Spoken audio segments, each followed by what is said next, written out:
Okay.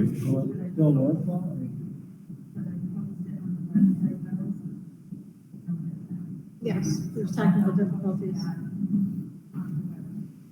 Okay, so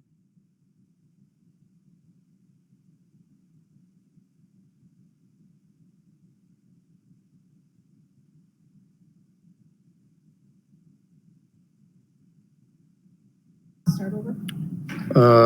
we're going to go back to Sharon. Was he able to pick up you in the beginning? Yeah,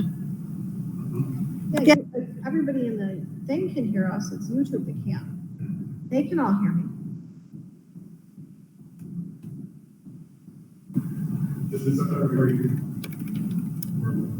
Yeah. Where I was before? Okay. Received budget draft 1 of the 21-22 budget. Can everybody hear me? Yep, Joan can.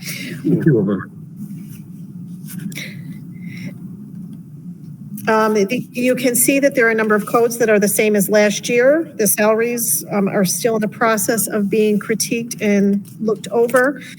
The salary portion or the benefit portion is also in that process as well.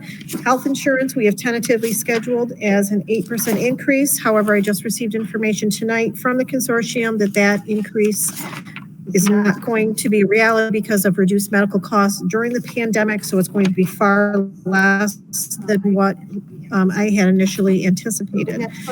So the next budget draft will have changes in salaries, probably the BOCES codes as well, the health insurance. As you're aware, the TRS amount is going to only slightly change for the 21-22 school year. We have not heard from ERS, but I assume it'll be basically the same as it was. And those are the major portions that we have of the budget. At the next board meeting, we will go over curriculum and instruction, which is the largest portion of the budget. I don't know if anybody had any questions on budget draft 1. I have one question, Sharon. Has to do with the board expense. It's a minimal amount, but I think from a PR standpoint, it doesn't look good to have most of our items at budget except for salary items and have the board expense go up. I was just wondering why it was higher than it was last time.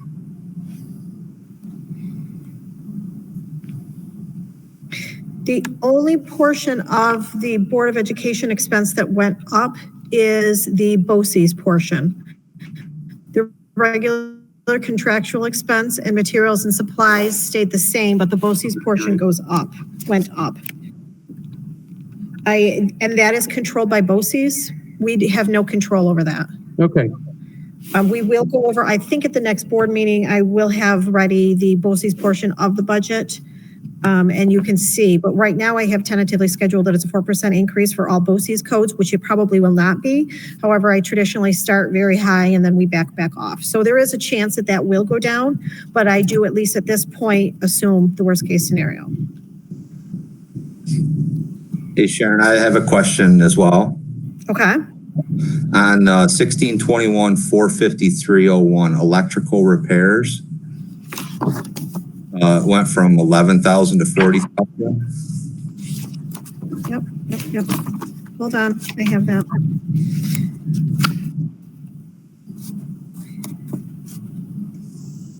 Those are,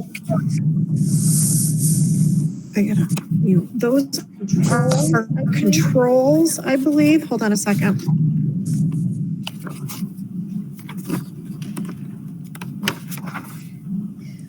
It's an allocation for the security system server, but we're trying to see if the capital project will pay for that. So that is just in a holding pattern until I can see if we can put it through the capital project and get aid back on it that way. Okay, thank you.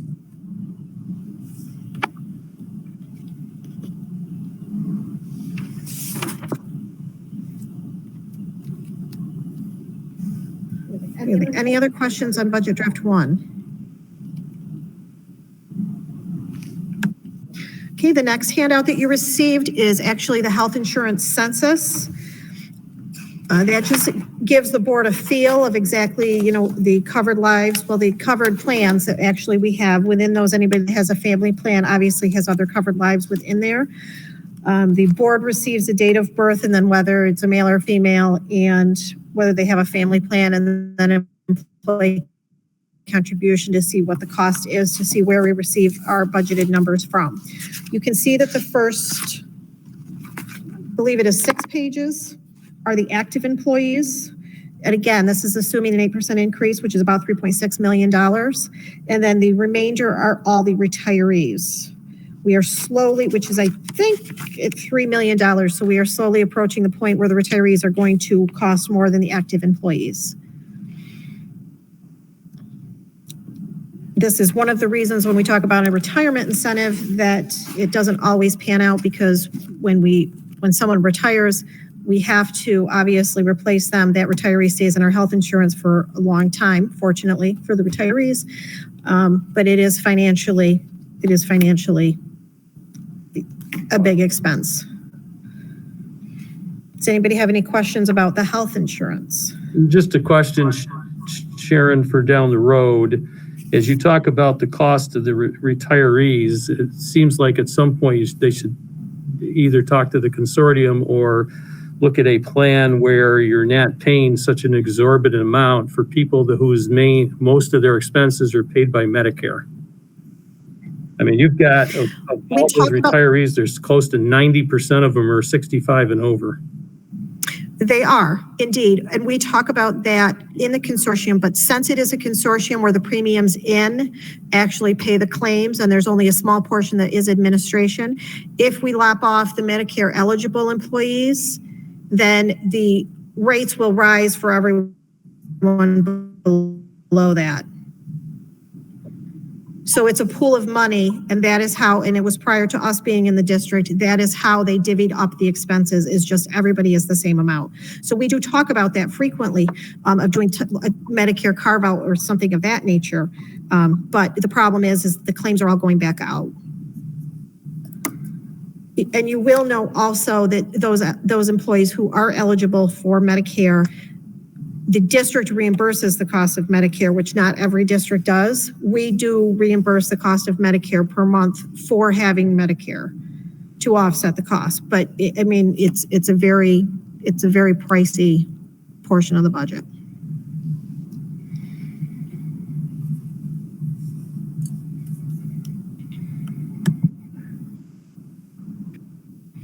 And last but not least, we have the state aid runs and the revenues. The governor has thrown us an interesting loop this year by changing the state aid formulas as they stand. For a number of years, he has wanted to get rid of categorical aids, which are aids that are expense driven, i.e. transportation, BOCES, hardware, software, and textbook library aids. Collapse those into one aid, which you can see is here called services aid.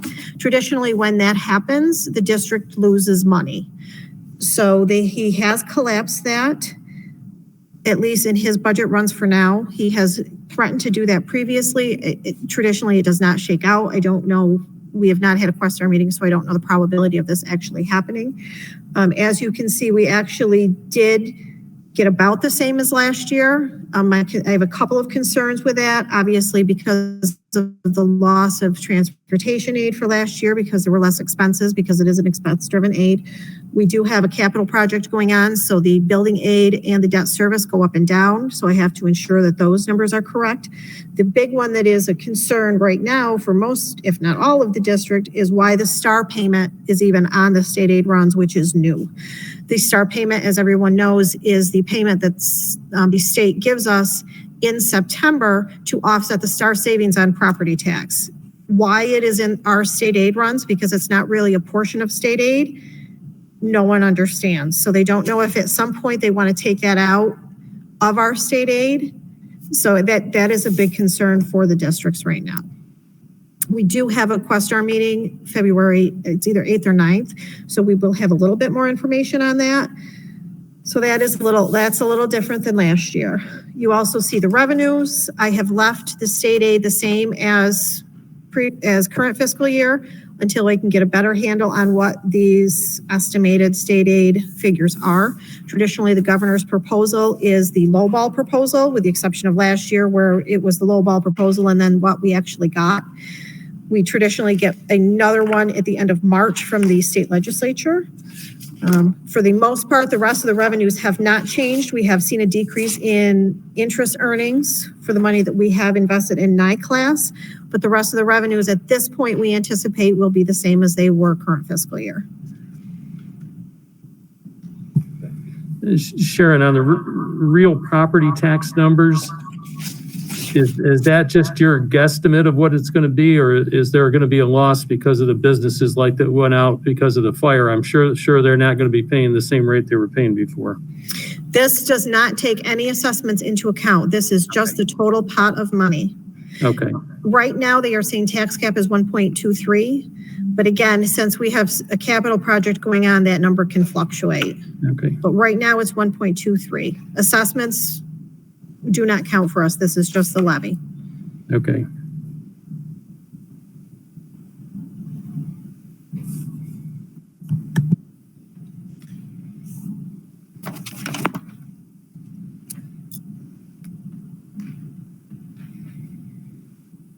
Does anybody have any other questions about the budget? Sharon, when I look at the state aid runs, stand out, Yep. compare the 2020, 2021 numbers to the 2021, 2022 numbers for Adirondack, and the total change in dollars is significantly different than what we're reporting on the revenues. Correct. So there's a couple of things that have gone on with that. They did do a decrease for the pandemic, and right now they're saying there's going to be the decrease in transportation aid. So I do think that there's overall, what we have to do is go back through and let me back up. Last year at this time, when we received these numbers, we had to modify them because of our debt service. Those numbers then got modified again according to the state ed numbers that we received because of transportation aid. So we have to take last year's actual numbers that we budgeted, go back to what state ed says we're going to get, and then compare it to actually what state ed or the governor is going to say we're going to get for this year. There is an adjustment in that, but you also have to remember that some of the building aid has not hit in this report, because if they have not received and approved our building project, it won't show in this. So there's a lot of moving targets in this, but by the next meeting, we should be able to dial all of that back down to figure out exactly what we're doing. A lot of it does have to do with our building aid because we are in the middle of a project. If we weren't in the middle of a project, it's far cleaner. Plus we have the BOCES project on top of that, which makes it worse. Okay, so the state aid runs, we'll get another one before the next meeting. You're going to get an analysis of what the state aid runs are, yes.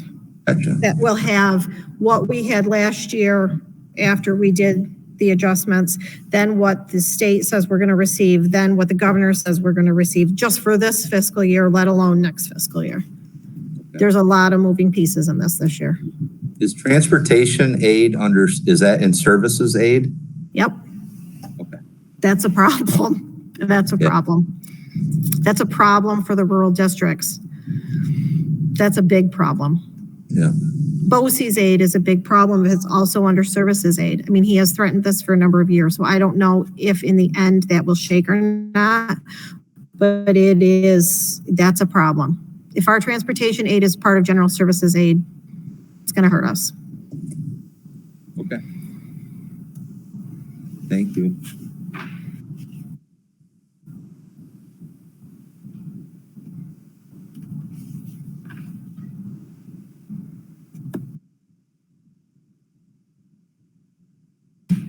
Thanks, Sharon.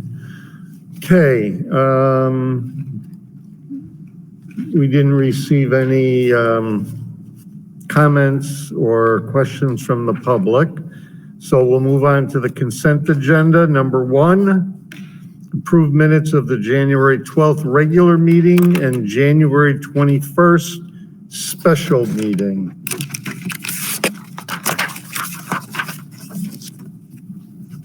Is there a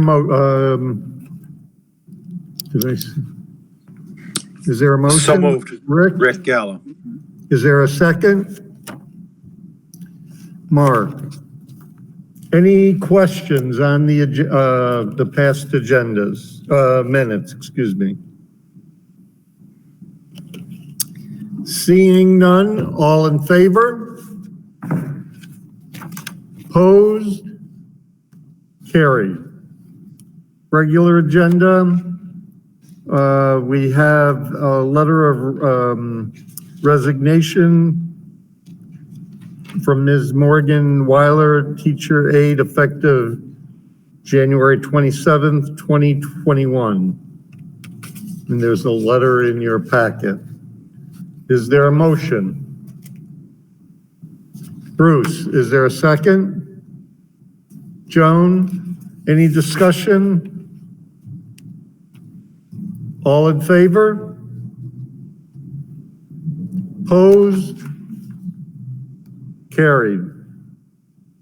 Non-teaching substitute, Catherine Jones, substitute grounds worker / cleaner, pending background clearance. Is there a motion? Rick, is there a second? Doug, any discussion? All in favor? Opposed? Carried. Okay, resolve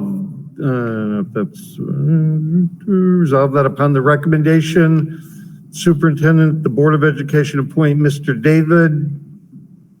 Oh, I skipped around. Oh, no, yeah, I skipped around there, sorry. Appoint Mr. David Agnew from a 6-hour grounds worker / cleaner to an 8-hour effective February 1st, 2021. Is there a motion? Doug, is there a second? Mark, any discussion? All in favor? Opposed? Carried. Resolved that upon the recommendation of the superintendent, the Board of Education approve the following transfer of funds from the one account to the other, the 5510 account, in the amount of $8,000 for repairs to lifts in the transportation department. Is there a motion? Bruce, is there a second? Joan? Discussion. All in favor? Opposed? Carried. 6, resolve that upon the recommendation of the superintendent, the board declare equipment and/or textbooks from the district as surplus and dispose of in the most expedient manner as per the discretion of the superintendent of schools. Motion. Rick? Second by Mandy. Any discussion? All in favor? Opposed? Carried. Okay. So, in our information and discussion portion, there is a handout in our packet, kind of a summary of each of the extracurricular clubs that have met or not met for the month of December and January once we gave approval.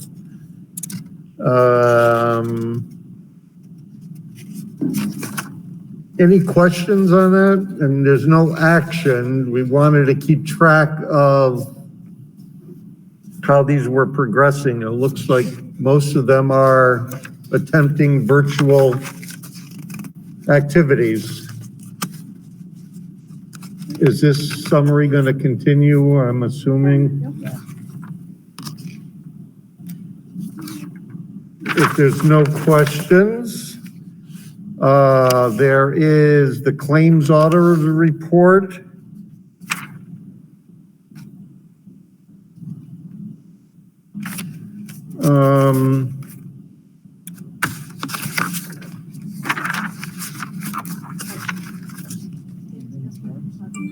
Yeah, we're gonna. Yeah. Yep, nope, I see him. I was looking to see if I had another part of the agenda, which that's it. Let's, for many of you, maybe have seen that as of Friday afternoon, the state came out with another guidance looking at or further clarifying districts' participation in the high-risk sports, which would be for winter, which would be wrestling, basketball, and volleyball. The way that the directive is outlined, and I'm really going to let Dan do the talking, but the way that, you know, the ones that have skimmed through it, it leaves much of the decision on a county health department level. So the state is dumping it onto the county health department. I have been told that Lewis County is a yes, runs similar to the way they ran fall. The 4 Lewis County schools are going to compete against themselves. There was an update. Herkimer County and Onondaga County, the health departments gave the thumbs up. Though the individual schools then have the option to move forward or not. So on that kind of introduction on where it stands, I'll turn it over to Dan.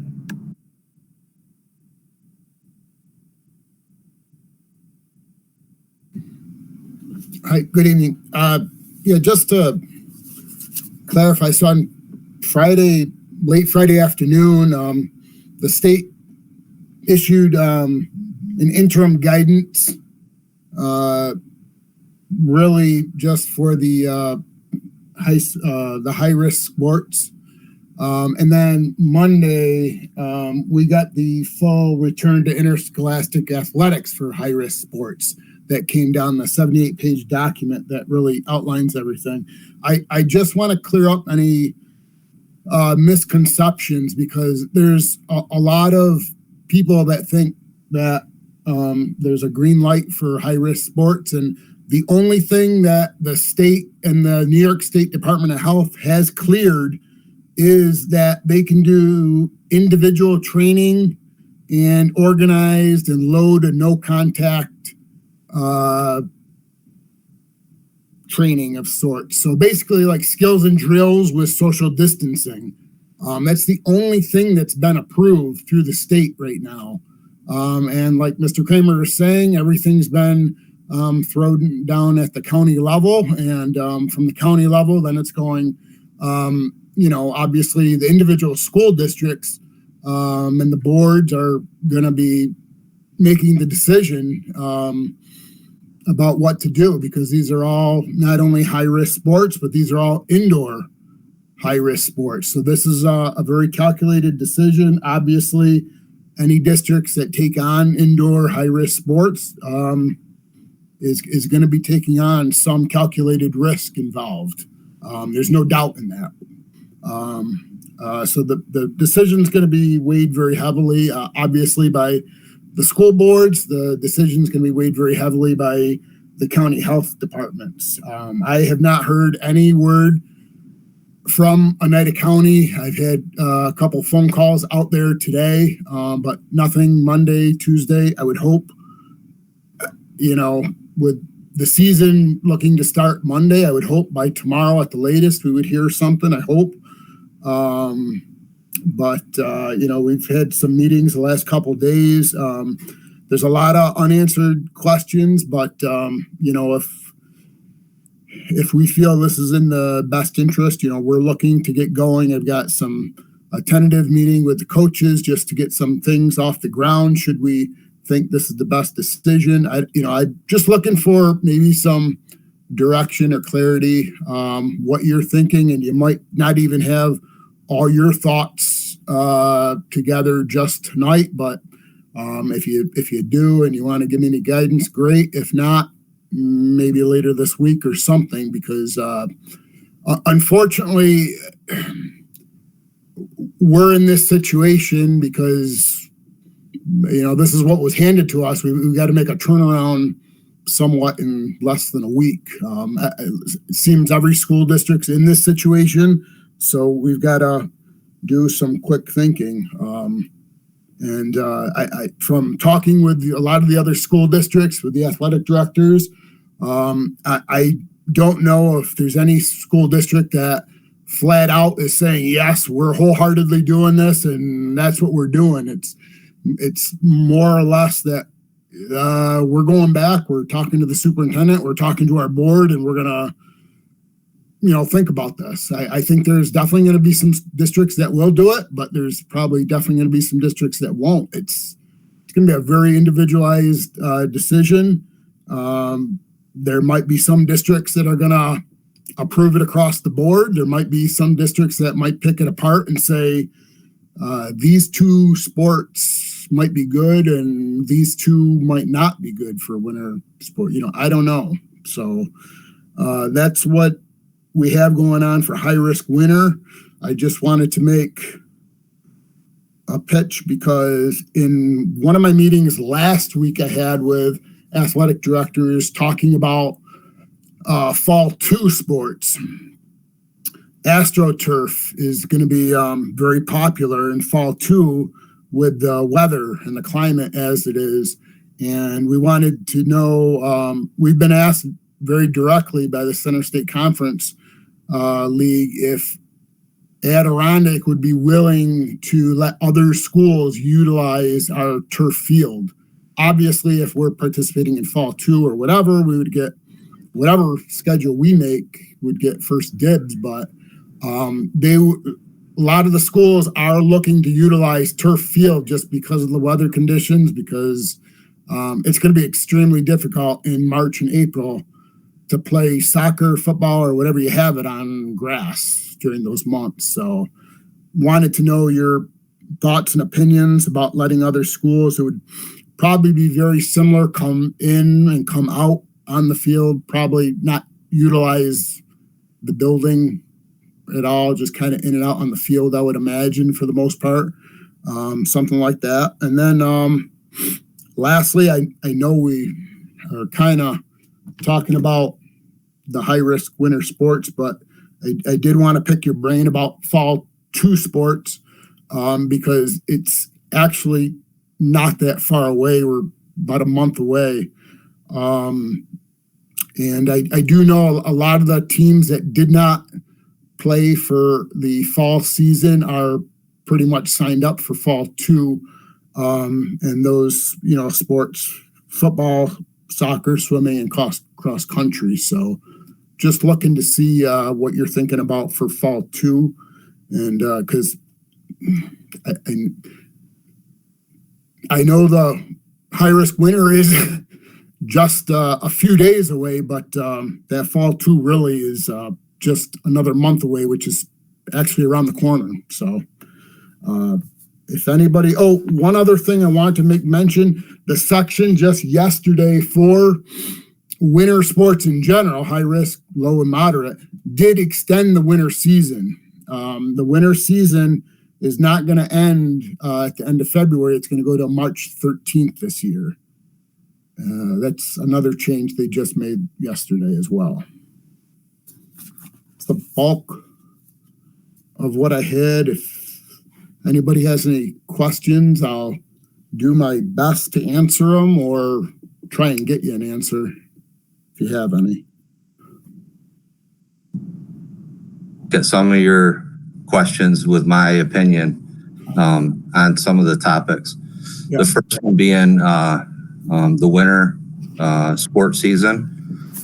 And my position on it is if the county health department says it's a go, and the work that the coaches have started with Nick Pelzak and Mickey Falvo conducting meetings, my feeling is, the kids are going to go. They're going to find the avenue. They did this past fall season, whether it was through Accelerate or other avenues. Where if we conduct our own program at Adirondack, I think it's going to be more controlled. So I am a fan of moving forward if the county health department decides to move forward. And same position on fall 2 sports season.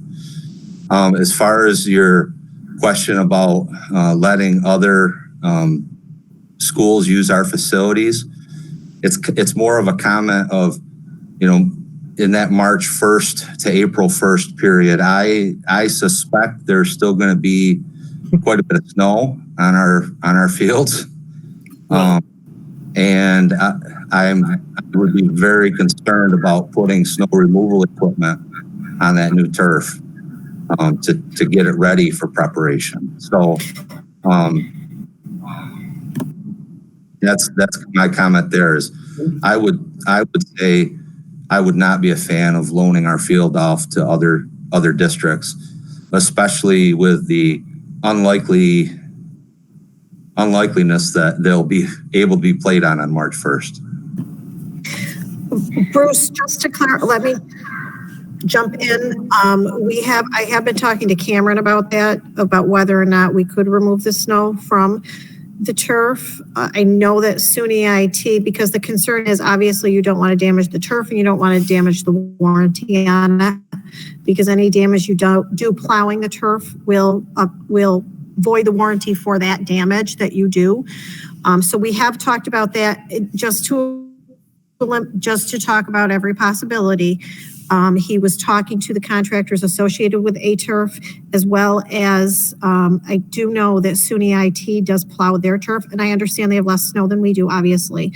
So we were going to reach out to SUNY IT and see if they have that equipment. And I'm not saying that we would do it. We're just talking about all the possibilities if that is an option. My opinion is no. Dan, if the winter goes April 1 to March 13th, does fall 2 begin April 14th? March 14th? Fall. Or does it still begin March? Is there going to be an overlap? No, there's an overlap in all the seasons. It's gonna be March 1st. Okay. Fall 2 would be March 1st to April 30th. And then spring would be April 19th till, depending what we're doing with Regents exams. Right now, it looks like they're probably going to be canceled. So we may go till the end of June and do a double elimination if we get rid of Regents exams or something. Or, we might be a little creative with the postseason if that's a big if they do get rid of Regents. I don't know. It's up in the air right now. Technically, the Regents and everything is still on, so we would have to end right now before the Regents exams. Any other questions while we have Dan?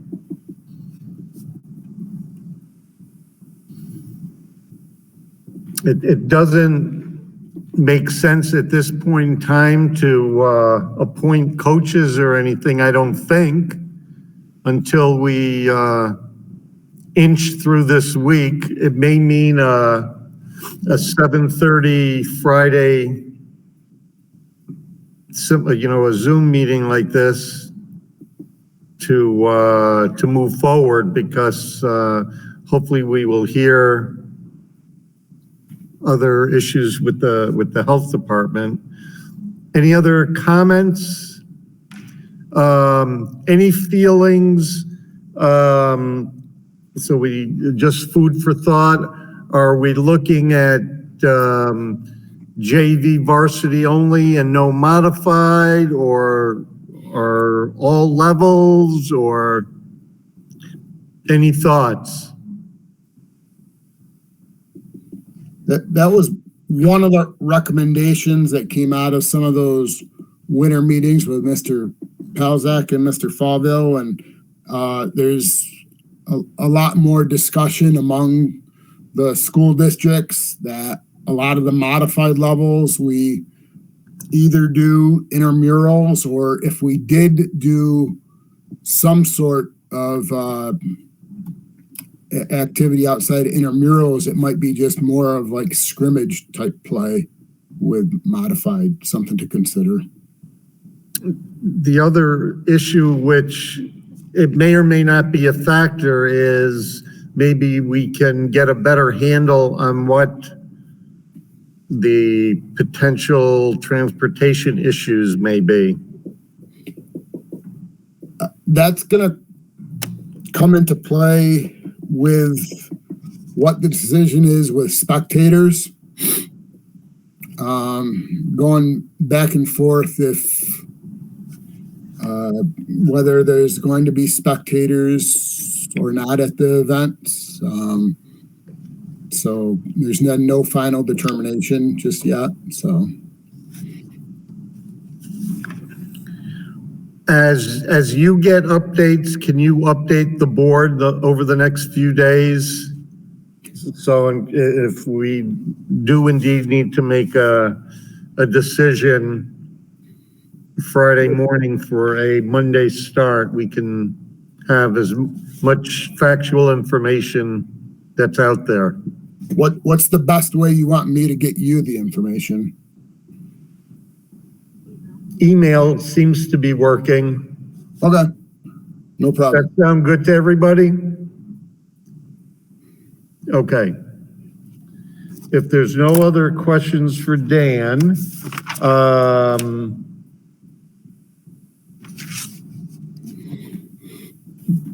do we want to talk for a few minutes without specifics on the, there was some concern, we did get first and second marking period grade information, and we did get the recommendations from the secondary principals. Is that something anyone would like to comment on? Yeah, Mike, I've got some concerns with a grading plan, and there's actually a few different concerns. The way I read it is if a student is failing the second marking period, they get an incomplete. And then they have a period of time where they can make up lost work.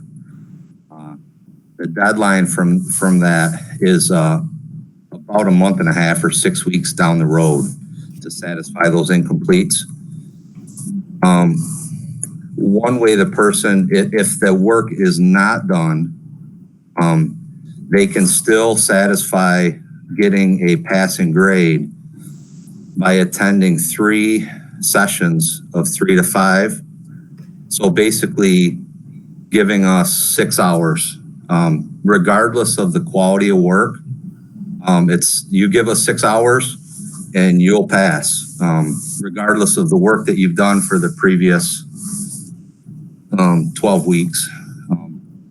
I think that sends the wrong message as far as what our district goals are in terms of college and career ready, right? So if we use one of the items that you hear in the business world that they're looking for education to do is to build in a work ethic into the youth, right?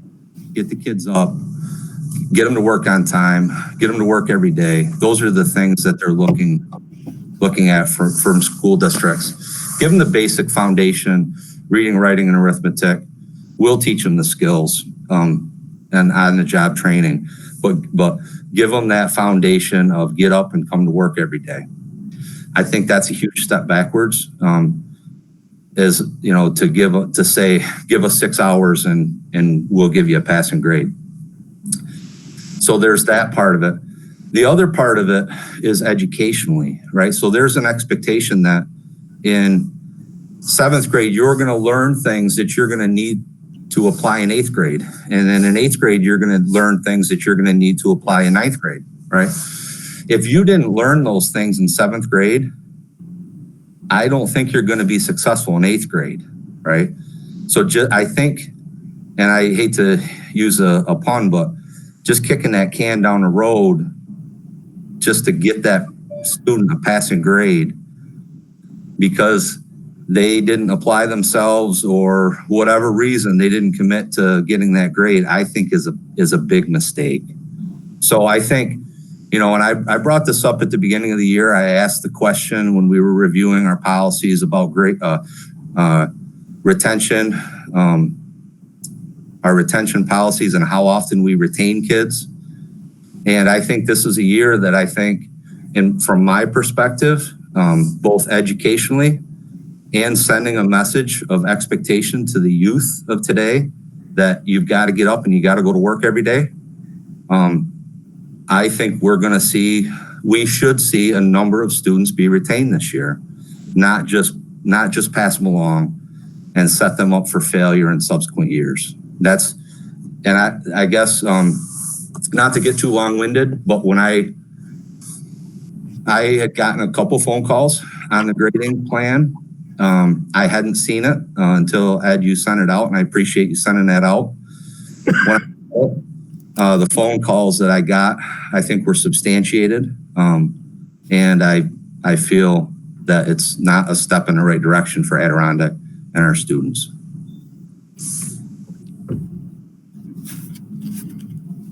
Any other comments from anybody? Yeah, I would agree with Bruce's comments wholeheartedly. And I'd more be interested in seeing a student that, you know, failed miserably in the first marking period, but then moved to continue to improve till the end of the year than I would somebody that we're just passing them because they showed up at a session.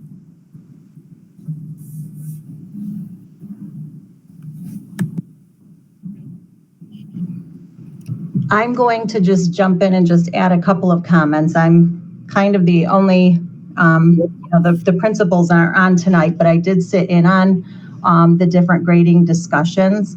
So just to kind of share some of the things that were considered in making that decision. We do know that the research is showing us that it's our students with disabilities and students from poverty that are most impacted right now due to the pandemic and remote learning. We also know that this marking period in particular, most of our kids have only been in school 10 days out of over 40. So although I understand completely, your concerns, I feel like we also, though, as a district have to be proactive in understanding the situation some of our students are in. And for some, it's not just a chosen lack of effort, it might be due to other circumstances. And I will just throw in as well, the credit recovery theory, and I think that was the basis of UCOM for X amount of days, because this district has done credit recovery. I think it's been at least 12, if not 13 years. I think that was the basis of the 3 to 5. Because traditionally, if you were failing a class, we did credit recovery in June and you went to X amount of sessions and then you pass a class. And we have done that. Obviously, we didn't do it this past spring. However, we have done that in this district. I don't know how many, I don't know the details. I'm just, kind of jumping in. That is where the 3 to 5 came from. So it isn't incredibly off the wall of, of a basis of what it is. And I will say that I echo Christie's concerns, because not only is the concern for the kids that have IEPs, the kids that are coming from poverty, the research shows if we retain these kids, they're not going to graduate from high school. And that is a real concern. And I have two kids who are very different, and God bless this is getting recorded. One struggles, one does not. The one that does not struggled so immensely during this closure of full remote. I mean, there was more tears in my house than you can count, and he can't do the work. So I do think that this marking period is a real concern because the kids that only got 10 or 11 days of instruction, it is so hard for them. And I can help him to some extent, and I can help both of them, but even some of it, none of it is school finance. Don't worry, everybody. Some of it, I can't do the content and I can't help them. And it is not lack of effort. It is not that they didn't show up. They can't do the work and they shut down. So I understand the concerns overall, but there is a lot. I mean, the discussions have been happening for months. I know that the discussion started even at the first marking period with a number of failures, which teachers had the failures, how we were working through that. It's just a big period of full remote closure was very devastating to a lot of the kids. And as I'll also Karen, Karen,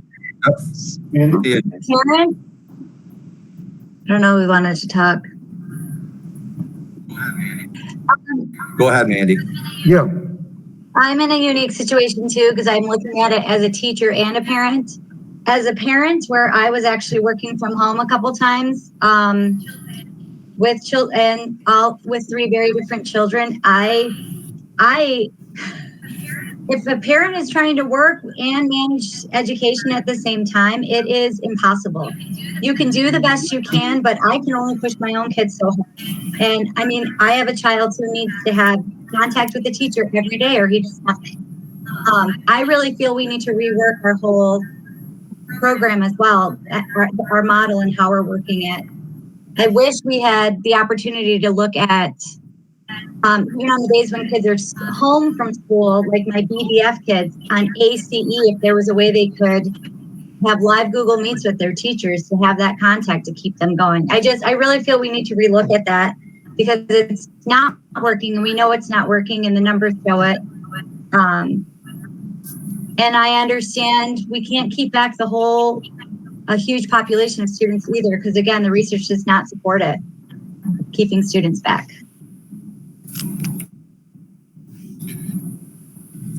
I wanted to just add a little bit to Bruce, to your question about the timeline. We were pretty strategic in why we chose that date. Many of the kids that are failing are not failing just one subject, they're failing 2 or 3 or more. Typically our kids are either passing and doing fine in everything or they're failing pretty much everything. So we know that grades, the end of the marking period is this Friday, but grades and report cards won't actually be mailed home to students until the week before February break. So for students, we have already started with guidance, targeting those kids that we know are really far behind. And we're already starting to basically mandate they stay for the 3 to 5 help. And originally we were only doing the 3 to 5 help 2 days a week. But that means a child would actually stay 1 day a week because they're only here one of those days. So we've upped it to 4 nights a week, and we're already encouraging kids and kind of mandating that kids that are failing so much have to start staying now.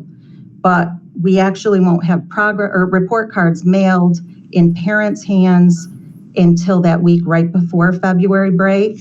So really from there until March 12th, it only ends up being 8 nights a child could stay, even if they stayed every day they came to school during that period. So the 3 nights came if most kids are failing more than 1, even if we could get them to commit to 6 of those nights after school. But we're also trying to make it not so unattainable to some of those kids, because our goal actually speaks to the second point you made. We want to get as much work out of kids as we can. We don't want to have them feel so far behind, so overwhelmed that they give up and get nothing out of them for the rest of the year potentially. So kind of what could be reasonable to expect they have to do. And part of it is they have to be productive during that time and actually complete work during that time. So if a child just stays but doesn't actually do work and make up things, then it wouldn't pertain to them. But we really mapped out the number of days and really tried to say what could be doable for kids to keep them motivated, to keep them working, and to try to get some work out of them.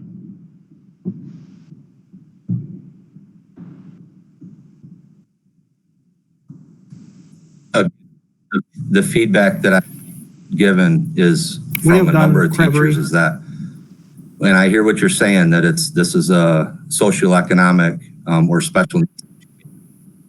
Originally, when I was in the high school and had that program, and then it's kind of evolved through the years in what we had offered for students to be able to be successful in particular courses. And I think what we have to look at, I don't think we would normally offer this in the middle of the year in a normal school year, but due to the number of days that the students haven't been physically in front of a teacher live sitting in a classroom, I think has been an issue. You know, we've heard from many people about the struggles that students have had at home in the various situations that are home, and whether they're on, they're not on, or able to do the work, even with a parent down with them. It's been challenging, even to now trying to come up with a appropriate grade center that would work, and it was all over the place for different school districts. But where the credit recovery came from is, like mentioned, we've been doing it for a number of years.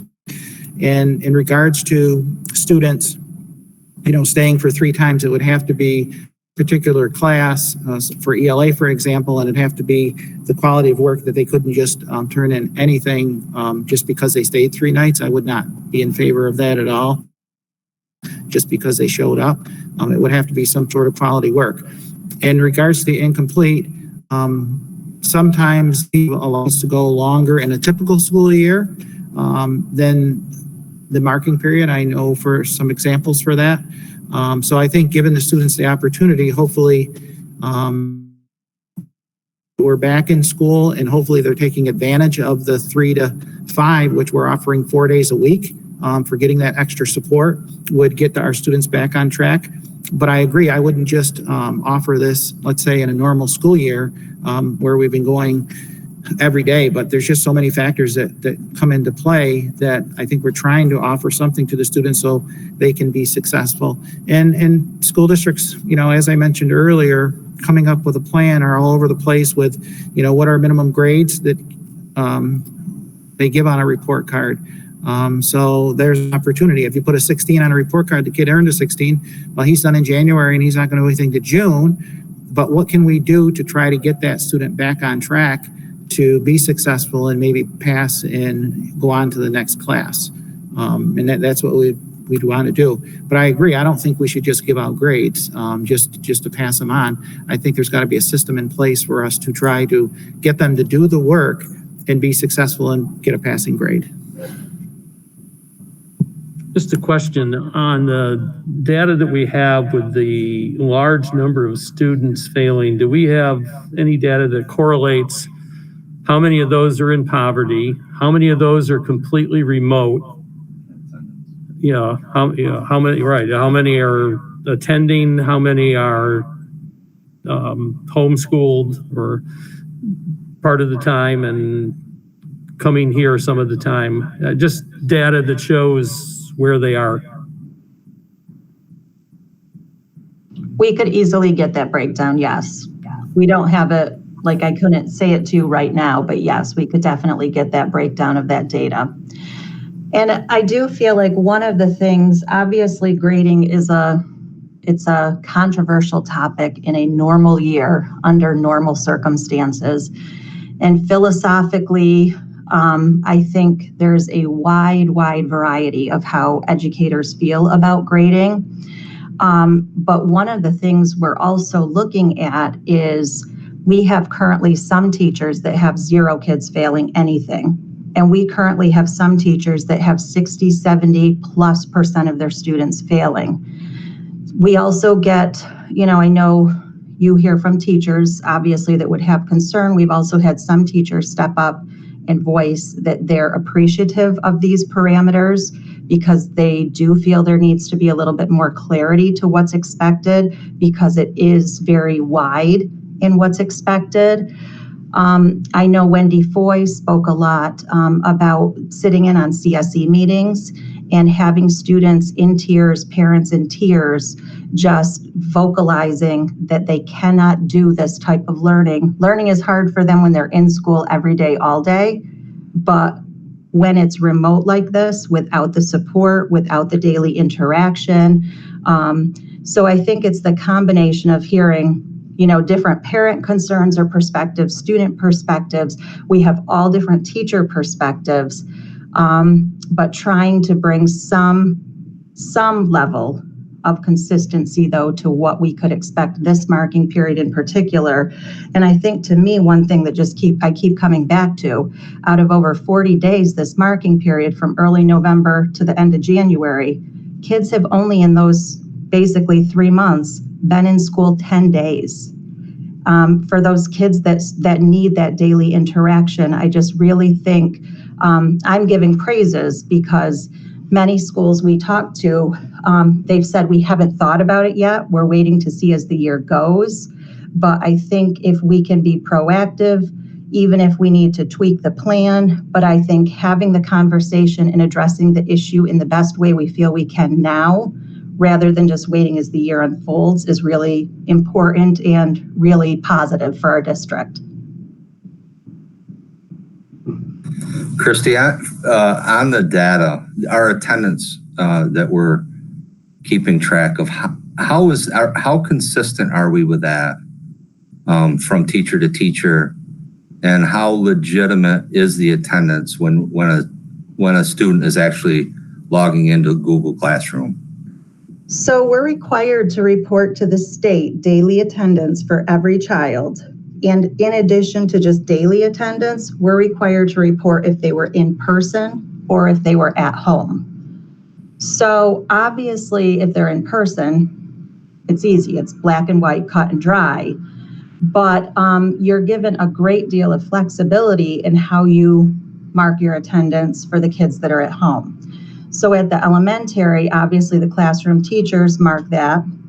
For 6th through 12th grade, it's driven by whatever class a child has first period. So it's really whatever the first period teacher is putting for our 6th through 12th grade teachers that counts as a child's daily attendance for a full day. And there's flexibility to say it could be they joined a Google Meet, but not all kids can join Google Meets, nor are they mandated to join the Google Meets if they aren't able to, but they complete the assignment.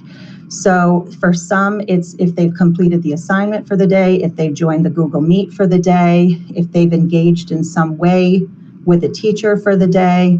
But it's really it's a wide variety of what can count as that attendance for the day. And we also want to capture accurately, and we're supposed to. The rule from the state is to show that there was daily engagement from that child to the school. But at the same time, you want to be pretty broad in your policy because chronic absenteeism and, absenteeism accountability under ESSA currently, is something that your district is reviewed in. So you want to make sure you're giving students some benefit of the doubt there and not overly marking absenteeism either, because it could backfire on you from a reporting standpoint. Well, and obviously the reason I asked that question is the feedback that I've been giving is a lot of the situations where students are failing is just because they're not showing up. They're not getting in the Google Classroom. They're not turning in assignments. They're just not doing the work. So if we're being on the forgiving side for attendance, that doesn't really help. That doesn't help that situation either. especially with parent accountability and whatnot, making sure that your kid comes to school. So I should clarify to that. So to the state, we have to report daily attendance, but each teacher, each period also does still submit attendance in school tools. So we do have period by period attendance that each teacher determines if they feel they had daily interaction with that child. And again, for the remote kids, there's a lot of teacher discretion what that means. It could mean they join the meet if that's what the teacher requires. It could mean they did the assignment. There's a variety of ways that they determine if the child counts as present for each class. But we do have that data. We do have period by period attendance too. Okay. Ed, you had mentioned that you want to make sure that there's a certain amount of quality of work done in those 3 to 5 sessions. So will you tweak the plan right now? The way it's written does not have any element of that in there. Do you plan on tweaking this plan, and how will you ensure that there was quality of work and actual learning took place in that session, in those sessions? Will there be like a unit quiz or something to validate what was learned? One of the things that, getting some feedback here, was mentioned was that individual cases will be reviewed by the teacher and with the guidance and with administration in finding out that information. So yes, not just 3 times you showed up and you get the rubber stamp. So that would be shared with the high school administration to the teachers. As a board, Ed, our responsibility to the district is also the educational program. So I would like to be included in those discussions and that information as well. I think it's appropriate that the board is part of those discussions and decisions as well.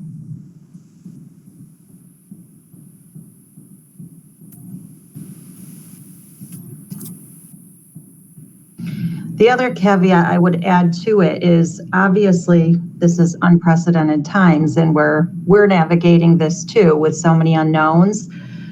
Obviously we'll consider when we get the list of incompletes, when we see how many children actually fall into this category, if adjustments, need to be made as it unfolds. I think we're definitely open to that as the process unfolds as well.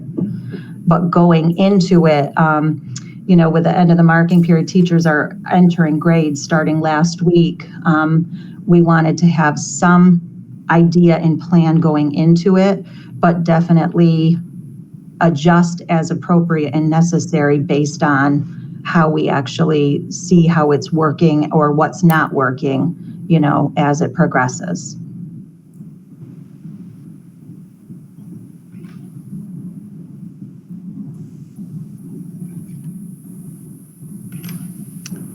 Andy, I know you had made a comment in regards to remote learning and instruction. And right in the beginning, as we were going through our plan and this new mode of learning, some of the options that were available was in regards to the live Google Meets, recordings, and taping the lessons. And the reason, as you know, being a teacher, sometimes you have your students with you and sometimes you don't. So that's why you need those, recorded lessons and, so they can go back and get them, because they're not always there at the given time that the teacher is doing their meets. So yeah, that is something that we are continuing to look at and seeing improvements can be made throughout the district with that. And again, I'll go back to what I said previously when we talked about like IEPs and those students who we've identified as needing extra support. I mean, let's be honest, when they're home, I can't provide, I'm not a special ed trained person who can provide students with services that the school district has already signed off that they need. And though that's right now, that's still part of my biggest concern is how do we meet those educational needs that we've already identified in our students. On a hybrid level, we can't. So I'm going to keep pushing for us to get some of those kids back to school full time. I mean, because those are our biggest struggling students, and they're already behind, and we're never going to get them caught up if this is the model we keep using. And that's just honesty as to what I've seen and what we're going through, and that's where my heart is as well. So yeah, and we're trying a new model in my district, and it's not pretty, and we're doing the best we can, but there is no replacement for in-person learning. There just isn't. And it's difficult with attendance because I have students that attend Google Meets and watch television the whole time. So I mark you as being here, but you weren't active, you weren't engaged. And I have students who will turn in work a week later, and the work is very good quality, and I don't know who did it. So it's very hard to even know how to assess students anymore and how we can grade them, because I don't know whose work I'm grading. But I also applaud parents for pushing their kids, because this is not easy. And I was hired as a teacher, and parents who are trying to push their kids to teach them things that's not what they signed up for with all this. So it's hard. And I do applaud Adirondack for looking at students who are failing and wanting to reach out and help them, because it's hard. It's hard to keep them engaged. And I don't know that there will ever be a perfect plan either. I think we need to keep that in mind as well.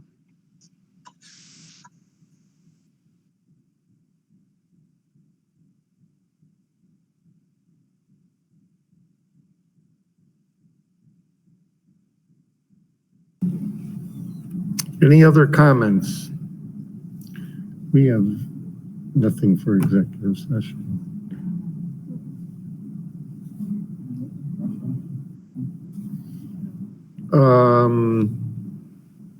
I will entertain a motion. I would entertain a motion for adjournment. Mandy? Oh, Mark. Seconded by Mark. We'll do it that way. All in favor? Opposed? Carried. Did it? Thank you, everyone. Drive carefully or tuck yourselves in and get ready to shovel in the morning.